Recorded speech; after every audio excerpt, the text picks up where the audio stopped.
Bharuch police મથકના PI વીયુ ગડરિયાની સૂચના અને માર્ગદર્શન હેઠળ મિલકત સંબંધી ગુનાઓ શોધી કાઢવા સારું પોલીસ માણસોની અલગ અલગ ટીમો બનાવી વણ શોધાયેલા ગુનાઓ શોધી કાઢવા પ્રયત્ન હાથ ધરવામાં આવ્યા હતા.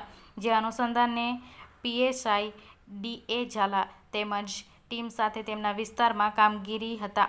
તે દરમિયાન માહિતી મળી હતી કે 2 દિવસ પહેલા સખીનાથ સર્કલ ખાતે એક એક્ટિવાની ચોરી થઈ હતી અને આ એક્ટિવા ચોરી લોડવાડાના ટેકરા ખાતે રહેતા અજય પટેલ નામના યુવકે કરી હોવાનું જાણવા મળ્યું હતું. આ વ્યક્તિ હાલમાં લાલ કલરનો શર્ટ પહેરી એક નંબર પ્લેટ વગરની સુઝુકી એક્સેસ લઈને ધોળીકુઈ બજાર થઈ દાંડિયા બજાર મચ્છી માર્કેટ તરફ આવવાનો છે.